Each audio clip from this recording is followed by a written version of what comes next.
Hello, hello, Facebook. Hello, YouTube. Thank you so much for joining us. Welcome to another live episode of the Muses. I have with me, as always, my beautiful co-hosts, Katie, Steph, and Kat. We are hoping for a guest today of Melinda, but we're having some technical errors, which is 100% always the way when you're doing a live show. So if she joins in, we will totally regroup and jump forward that way. Today, we wanted to talk about something very, very serious and very poignant for the times that we're going through. And that is suicide. That is that feeling of hopelessness and depression that is really just running rabid across the globe. It's certainly not just an American problem. We want to talk about this subject because it's not being talked about enough. We want to take the taboo out of this very, very human feeling of hopelessness and wanting to end pain. And it's a hard subject for all of us to have, and we each have our experiences in it. So today we're just going to broach it, and we're going to force the topic and see where spirit leads us. So, ladies, you also I did a Facebook yesterday, and yesterday I was having lunch with a friend, and he mentioned that his 13-year-old daughter tried to kill herself the day before, which is, I know this young lady, she's brilliant. It was quite frankly shocking.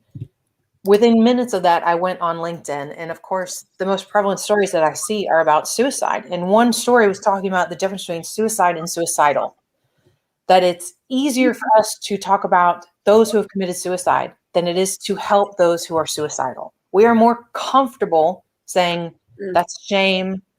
Why didn't we see the signs versus I see something, let me do something. And that's tragically true. And yesterday I talked about it a ton. It's almost like we're afraid. Well, it is. We're afraid to talk about suicide because of what it means to us and what it opens up for our own feelings. I think also because of the taboo associated with that for, I don't know how long, maybe forever. I have no idea. But certainly in recent history, there's been a,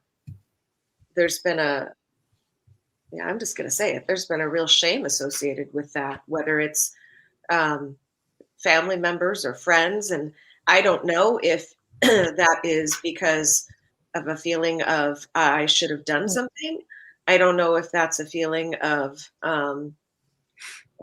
associated with the whole, mental illness used to be any kind of mental issue had a huge taboo associated with it. Yeah, absolutely. I know in my field in the military, there's a huge stigma and you will lose your career. You can be kicked out of the military. You will be assigned to a special ward, a special squadron, and it goes on your record and it will be used against you for jobs. That's absurd. I don't know anybody who hasn't felt depressed or wanted wanted to stop. And we are absolutely, Facebook didn't let us in live for what I wanted to say something because I kept seeing 0 viewers and I'm like, okay, so let's I was end sitting this. here trying to fix the problem. Let's just end this. Yep. And we'll go delete it off of YouTube. Yep. I'll end it right now and start a new one. I was about to post in the group, but I was trying to capture the link from YouTube first so that I could hit post and then comment on my own post to bump it up so people would see it. It's if we go after a couple minutes late, Facebook deletes itself. what? Yeah. It knows it's scheduled? They snatch it and they don't let it go. It says 10 minutes, but we weren't 10 minutes late, but it still ended itself. But I'll end this and